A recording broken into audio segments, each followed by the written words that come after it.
इसी तरह अगर ये हरी बीट करे तो परेशान होने की ज़रूरत नहीं है, ज़्यादा वो नहीं है। इसमें थोड़ा सा खाली 5-2 रुपये का एक पेनाडोल लेके और इसको खिलानी है। आप इसकी हालत देख सकते हो किस तरह की बिल्कुल ढीली पड़ गई है और इसके सर के बाल भी उठे हुए नज़र आ रहे हैं। तो इसको सर्दी भी लगी हुई है दोस्तों।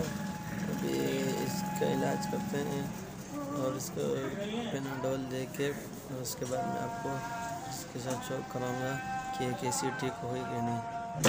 ये देखो दोस्तों, पेनाडोल की गोली खिलाने के बाद अगले दिन जब इसको मैंने खोला, माशाल्लाह बहुत ही मस्त थी, आवाज़ भी बहुत टाइट कर रही थी और ज़ुकाम मतलब सुस्ती बिल्कुल ख़त्म हो गई थी।